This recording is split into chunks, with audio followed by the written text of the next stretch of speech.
반갑습니다. 개구리입니다. 오늘은 지난번에 이어서 제2편 피지컬 AI 아틀라스 생산력의 마지막 혁명이란 제목으로 한번 여러분들과 함께 지난번에 이어서 계속 이야기를 이어나가 보도록 하겠습니다.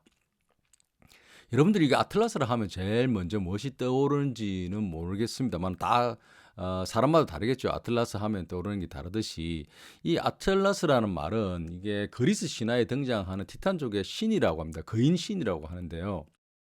이게 아틀라스는 제우스가 이끄는 올림푸스 신들과 이전 세대의 신들인 티탄족 사이에 전쟁이 일어나는데 그 티탄족 이전 신들인 티탄족 편에서가 싸운 신이라고 합니다.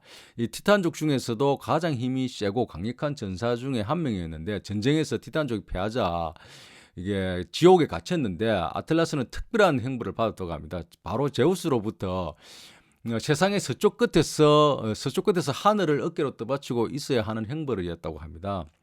근데 많은 오해의 진실이 뭐냐 하면은 흔히 아틀라스가 지구를 들고 있는 모습으로 묘사되고 있긴 하지만 원전 신화에서는 지구가 아닌 하늘을 떠받치고 있는 것이라고 합니다.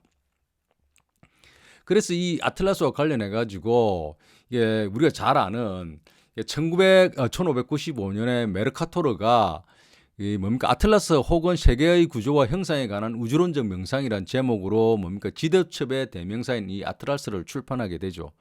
이 역사적 의미가 뭐냐면 메르카토르는 그리스 신화에서 하늘을 떠받치고 있는 거인 아틀라스를 책 표지에 사용하며 지도첩의 대명사로서 만들었다는 거죠. 아틀라스 하면 지도의 대명사죠. 그래서 이게 아틀라스 하면 제일 많이 떠오르는 게 아마 여러분들도 지도와 관련된 것일 겁니다. 또 하나는 아틀라스 하면은 저도 처음으로 이게 알았는데요. 아틀라스가 우리 몸에서도 머리를 떠받치고 있는 가장 위쪽 목뼈 제1경추라고 있는데 이 뼈의 이름이 바로 아틀라스라고 한다고 합니다. 그래서 이러한 중의적인 의미가 머리를 떠받치는 뼈 인체의 지도로 인해 해부학의 도해집 제목으로 사용되고 있다고 하네요. 이게 실제 인체 구조를 정밀한 그림이나 사진으로 보여주고 그 구조물의 이름을 표기하여 인체의 지도 역할을 한다는 책의 뜻이라고 합니다. 그래서 이게 어디 다니신 분들은 더 아틀라스 책을 다 아시겠네요. 뒤에 그림에 보아주시면 이게 외과제 외과 인체 구조 분해 이래 된 거죠.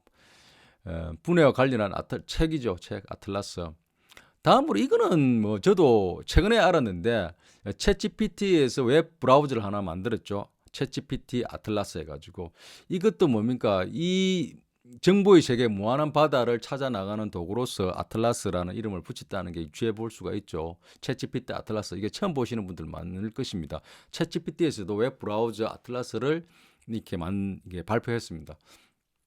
이게 브라우저가 없으면 계속적인 제미나이의 구글이 만든 제미나이 AI보다도 이게 정보를 수집하는데 한계가 있죠. 그래서 챗GPT도 웹 브라우저인 아틀라스를 이렇게 발표했다는 것을 알 수가 있죠. 그 다음 다섯 번째로 마지막으로 오늘의 주제인 보스턴 다이내믹스의 피지컬 AI 이름이 아틀라스죠.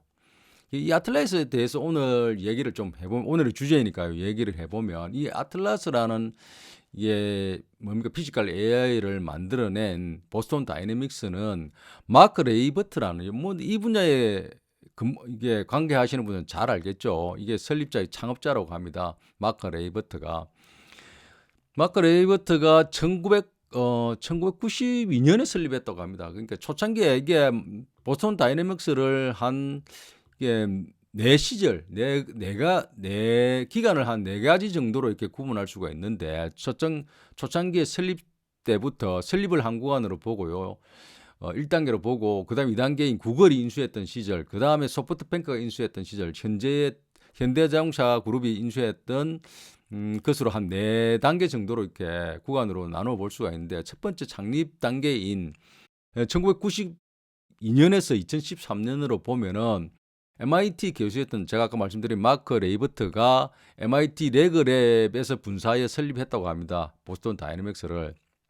가장 인상적인 것은 2005년대 빅독, 여러분들 뒤에 사진이나 영상을 보시면 아주 인상적이죠. 사족 보행 로봇으로 가지고 이렇게 움직이는 내용들이 처음에 나왔을 때 굉장히 이게 임팩트 했죠. 굉장히 인상이 깊었습니다. 이게 처음에 나왔을 때.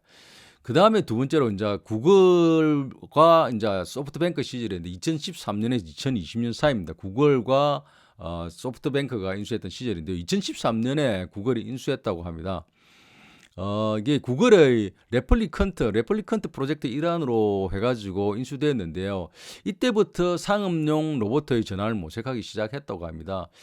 2017년에는 이게 소프트뱅크가 인수를 했고요. 이 로봇의 수익화 모델을 고민하던 구글이 일본의 소프트뱅크에 매각을 했다는 거죠. 결국 뭐냐 하면은 이 구글이 인수하고 나서 수익이 나지 않자 결국은 뭡니까? 상업용 로봇로 많이 이렇게 전환을 모색하고도 실질적인 수익이 나지 않자 소프트뱅크에 넘겼다는 거죠.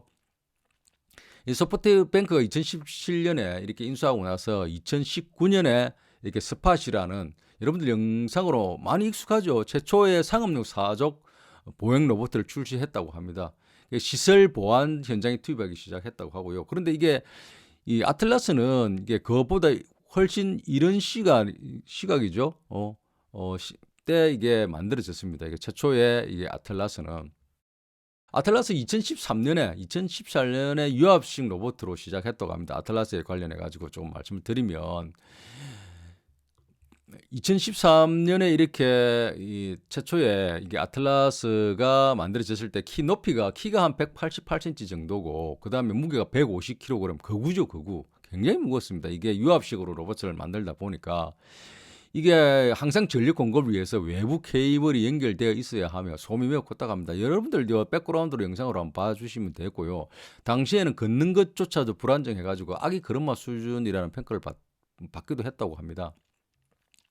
그 다음에 신형 아틀라스 2016년에 신형 아틀라스가 나오는데 무선화되고 이제 균형 잡기가 되는데 무게를 한 약 80kg로 대폭 줄이고 내장 배터리를 장착해가지고 케이블을 없앴다고 합니다. 눈길에서 걷거나 발로 차에도 중심을 잡는 모습 백덤블림하는 2017년도의 영상은 전 세계를 놀라게 했죠.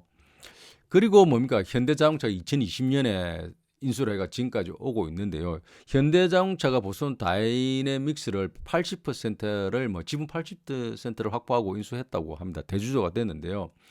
2024년부터 2026년까지 지금 현재까지 전동식 아틀라스를 공개해오고 있습니다.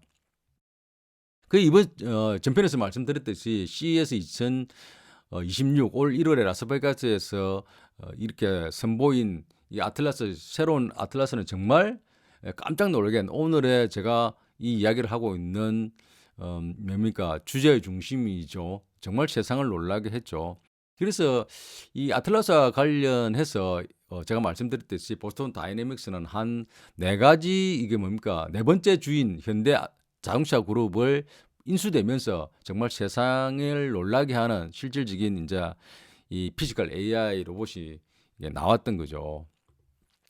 이 애틀라스가 이제 향후에 어떤 곳에 쓰일 거냐 하면은 유튜브 보시면 각종 주식 관련 경제 뉴스에 보시면 더욱더 많은 자세한 내용과 그리고 언론에서 많이 다루고 있지만 앞으로 이 이후에 아틀라스와 관련된 운용 계획을 보면요.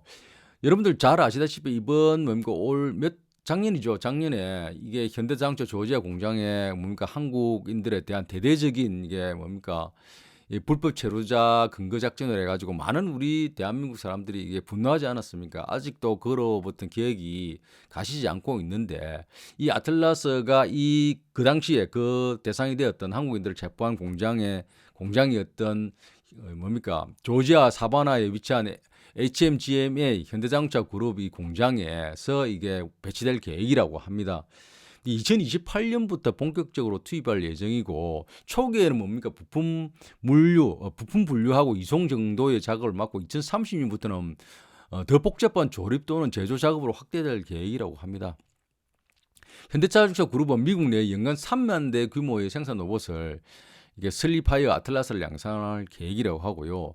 이게 2025년 4월 기준으로 해가지고 현대자동차 그룹의 제가 말씀드린 미국 조지아 주의 전기차 전용 공장인 메타플랜트 아메리카에 쓰는 고도화된 자동화 시스템을 도입해가지고 연간 10만 대를 생산할 수 있는 단계라고 하는데 약 880명의 노동자만 근무하고 있답니다. 생산력이 어느 정도인 줄 알겠죠? 이게 자동화되어 있는 게. 그리고 이 아틀라스의 가격을 예상 가격을 지금 나오는 언론들을 보면요. 산업계와 정권가 분석에 따르면은 차세대 전기 아틀라스의 가격은 약 한 뭡니까 13만 달러입니까? 13만 달러. 여러분도 아시죠? 한 2억 원 정도 할 것이다. 이는 숙련된 생산진 노동자 2명의 연봉 수준으로 기업 입장에서는 한 2년 안에 투자비를 해소할 수준으로 책정된다고 합니다. 연간 유지비는 한 1,400만 원 정도. 굉장히 뭐 작게 들죠. 이게 1억 원에 노동자 한 명이 1억 원으로 본다면은 뭐 한 9분의 1? 예, 9분의 1 정도? 8분의 1 정도? 굉장히 싸죠. 근데 대량 생산 시에는 생산력이 한 10,000대를 넘었을 경우에는 공정 최저가를 통해 가지고 가격이 최대 50%까지 하락할 것으로 예측하고 있다고 합니다. 한 1억 정도. 그러니까 1년만 이렇게 노동자들 1년 연봉 수준만 이게 투자하면은 뽑을 수 있다는 거죠. 그리고 연간 한 뭐 1,400만 원 정도 유지비가 되니까 굉장히 이게 뭡니까? 이게 가성비? 이게 뭐 좋은 생산 수단이라고 할까요? 그렇게 말할 수 있을까요?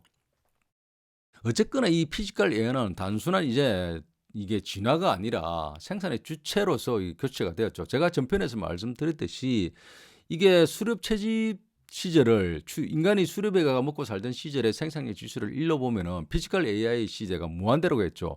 이게 수렵 채집 시절의 생산력이 1이고 농경혁명을 이룬 농경시대가 7.5배로 늘어나고 산업혁명을 통해서 60배의 수렵에 비해 가지고 60배의 그 생산력을 가져왔다고 했죠. 부양 인구도 수렵 생활일 때 전 세계 부양 가능한 인구가 500명이 있는데 농경은 약 2억 명이고 산업혁명은 약 80억 명이라고 했죠. 그런데 피지컬 AI가 도입하면은 생산력 지수는 무한대로 가고 그 다음에 부양 가능한 인구는 전 세계 인구는 알 수 없을 정도로 많을 거다라는 것을 해석할 수 있다는 거죠. 정말 대단하죠. 더군다나 이에 뭡니까 피지컬 AI는 정말 싸고 1년 내내 뭡니까 쉬지 않고 일할 수 있다는 거죠. 그래서 오늘의 주제인 피지컬 AI는 단순한 도구의 진화가 아니라 생산 주체의 교체라는 거죠. 교체. 그래서 제가 이 생산력의 마지막 혁명이 바로 아틀라스로 대표된다는 거죠. 인류 역사는 노동력을 더 효율적으로 뽑아내기 위해서 노예제, 임금 노동, 자동화를 거쳐왔는데 피지컬 AI는 그 여정의 마지막이라 종착지가 될 것이라는 겁니다. 또 하나는 이게 이로 인해서 어떤 문제가 발생하냐 하면 생산력은 극대화되지만 그 생산의 주체인 인간이 아니기에 임금을 통한 부의 분배 메커니즘이 붕괴된다는 거죠. 세금을 거둘 수 없으니까 부의 분배가 붕괴될 수밖에 없는 거죠. 이는 경제 시스템의 전체를 다시 설계해야 됨을 의미한다는 거죠.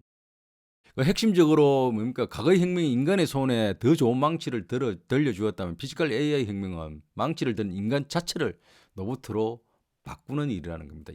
그래서 이번 제목에서 제가 말씀드렸듯이 피지컬 AI 아틀라스는 생산력의 마지막 혁명이 되지 않을까 하는 말씀을 드리면서 피지컬 AI 아틀라스의 3편인 로봇세와 기본소득은 생존을 위한 마지막 선택이라는 제목으로 다음 시간에 찾아뵙도록 하겠습니다.